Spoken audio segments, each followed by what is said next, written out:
What's up mga kalbs? Ngayon nga mga kalbs ay mamimigay tayo ng pagkain sa mga classmates ni Rap Rap sa school. Kasi dapat ng Friday tayo magpapakain. Kaso nga lang may bad news, yung Bulkang Taal ay meron siyang usok na nilalabas at nasuspende nga ang mga klase ng mga bata, kaya hindi na tuloy ang pagpapakain namin doon sa school. Kaya ngayong Monday, tuloy na ang kanilang kainan sa school. Ito na pala mga guys, ang aking misis, ang aking katuwang sa paghahanda ng pagkain. Gumawa kami dito ng spaghetti with cheese na napakasarap naman talaga nito mga calves. Pwede dito gumawa kami ng around 40 pieces na spaghetti. Yan nga. Tingnan nyo naman si Calbs, busy. Kintab na kintab ang kanyang ulo. Oh my goodness. At habang piniprepare nga namin ito mga Calbs, ay umorder nga rin para si Mrs. dito. Umorder din para si Mrs. dito ng Jollibee Burger. Yum Burger. Ayan na lang ipapartner natin mga Calbs sa ating spaghetti na niluto. Kasi nga naman, mas mabilis makainin ng bata itong burger at spaghetti. At ito na si Kuya Grab.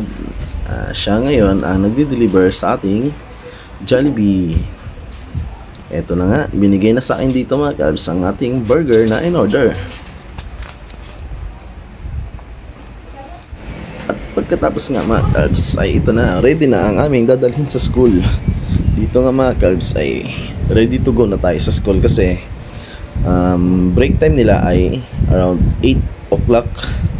So dapat nandun na tayo bago mag-8. So fast forward tayo, nandito na tayo papunta sa school ng Santo Tomas.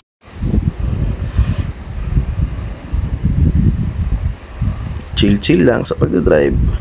Siyempre, bago umalis ng bahay, always pray para safe tayo sa ating pupuntahan at sa daan.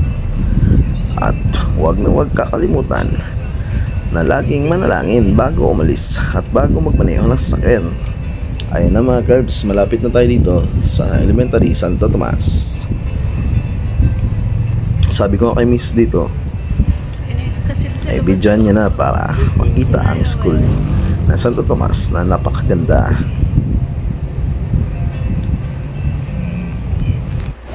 At ito na nga mga Calbs, dali-dali na tayo dito. Paakyat tayo doon sa second floor kasi nasa second floor ang kanilang classroom.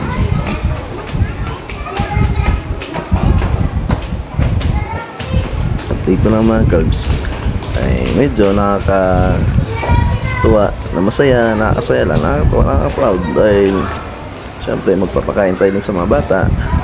Nakakataba ng puso, di ba? Parang masaya lang pag may mapapasaya ang mga bata.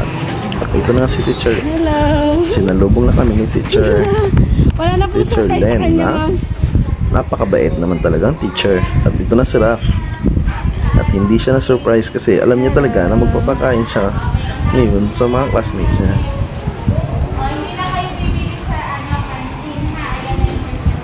At dito rin pala mga Calbs, ayun na.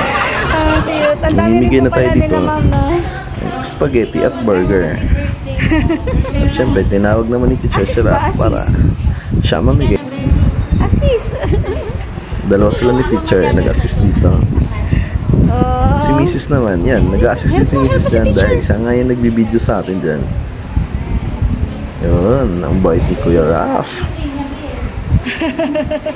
At kahit naka-face mask sila ay talagang makikita mo naman sa kanilang mga mata na masaya sila dahil nabibigyan silang pagkain.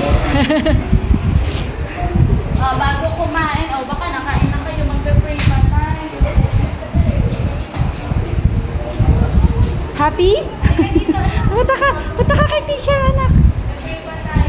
At dito nga ay, ayan, tinawag siya ni teacher kasi magpe-pray muna bago kakain. Siyempre, always pray before tayo kumain. Magpapasalamat tayo sa Panginoon sa ating matanggap na biyaya.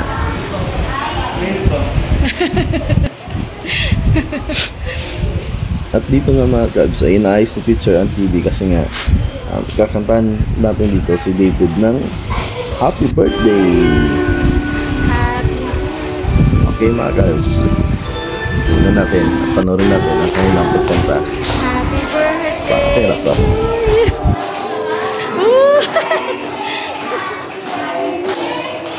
Happy birthday. Happy birthday to you.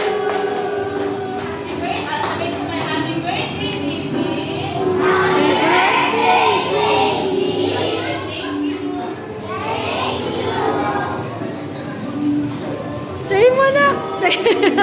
Speechless. At dito nga mga kabs, si Rap, nahihiya siya din. Alam niya naman siya, may pagkahiyain.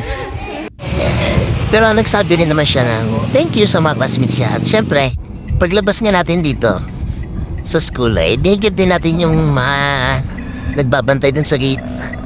At syempre, dito rin sa ating sa may gate dito papunta sa bahay, minigyan ko rin sila po ng spaghetti at kanilang drinks. Napakasarap na magbigay mga kabs. Thank you everyone. God bless. Thank you sa panonood.